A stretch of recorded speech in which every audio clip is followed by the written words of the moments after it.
Sabe aquela sensação de que muitas das nossas histórias favoritas, não importa se são mitos antigos ou os últimos lançamentos do cinema, parecem familiares? Pois é, isso não é coincidência. E hoje, a gente vai desvendar a ideia superpoderosa por trás de praticamente toda a história que já foi contada. A resposta é, na verdade, bem surpreendente. Todas elas compartilham uma espécie de DNA narrativo. Elas seguem o mesmo padrão, a mesma estrutura atemporal, um verdadeiro mapa para a aventura e a transformação, que conversa diretamente com a nossa experiência como seres humanos.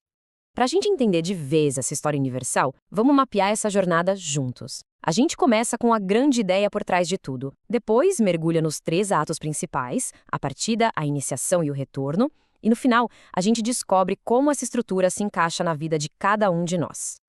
Olha só, o mitologista Joseph Campbell, ele fez uma descoberta que mudou tudo. Ele percebeu que os mitos do mundo inteiro, de todas as épocas, não eram só contos aleatórios. Na verdade, eles estavam contando a mesmíssima história, de novo e de novo, só que com máscaras diferentes. Para ele, a mitologia era a fonte de tudo na cultura humana, sabe? Da arte à religião. Mas, e aqui está o pulo do gato, ele também via a mitologia como um espelho da nossa própria mente, um reflexo dos nossos medos e desejos mais profundos que aparecem, por exemplo, nos nossos sonhos. E essa citação antiga dos Vedas, nossa, ela resume perfeitamente a ideia central do Campbell. Não importa a roupagem, não importa o cenário, por baixo de tudo, uma única verdade essencial sempre aparece. Tá, mas e aí? Que nome a gente dá para esse padrão universal? O Campbell batizou de um jeito bem marcante, o monomito. O monomito, que ficou mais conhecido como a jornada do herói, é basicamente a fórmula definitiva para uma boa história.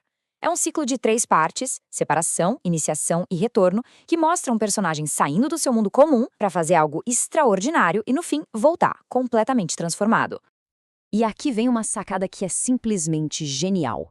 O que o Campbell está dizendo é que as grandes histórias que a gente conta por aí, nos mitos, são um reflexo das jornadas que vivemos por dentro, nos nossos sonhos. Aquelas batalhas contra dragões, na verdade, são as nossas batalhas internas. E toda grande jornada, seja no cinema ou na vida real, começa exatamente do mesmo jeito, com um único passo para fora do que é comum e familiar. Esse é o primeiro ato, a partida. Esse primeiro ato acontece em 3 momentos-chave. Primeiro, vem o chamado para a aventura. Depois, aquela hesitação natural, o medo de sair da zona de conforto.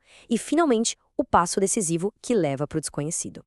E olha, o chamado nem sempre é algo grandioso com trombetas. Às vezes é um pequeno acidente, uma coisinha que dá errado, ou uma percepção repentina de que o mundo é muito, mas muito maior do que parecia. Mas, atenção! Recusar o chamado tem um preço alto. Leva a uma vida parada, estagnada. É só pensar no rei Minos, que se apegou tanto ao próprio ego que acabou criando, literalmente, um monstro que o aprisionou. Ok, uma vez que o herói cruza essa fronteira, ele entra na fase mais perigosa da jornada, uma série de provações que vão testá-lo até o limite.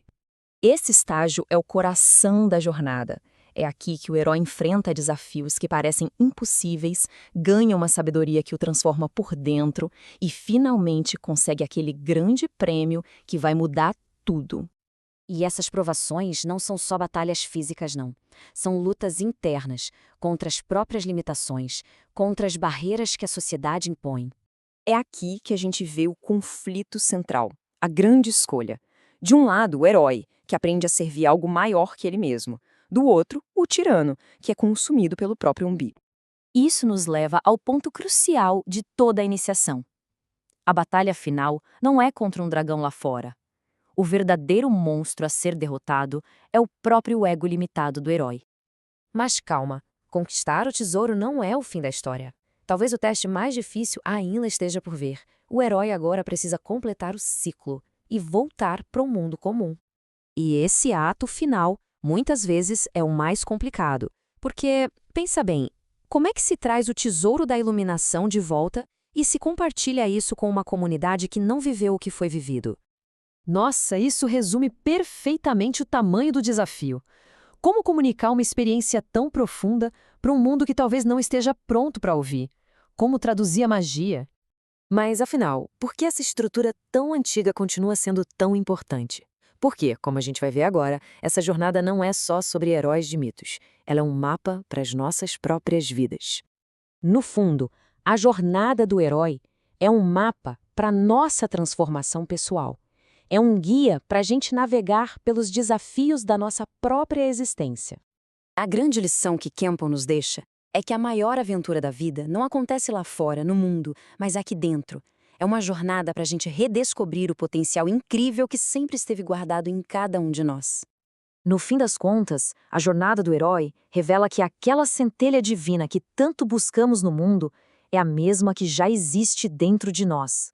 A verdadeira questão, então, não é se o chamado virá, mas se teremos a coragem de atendê-lo.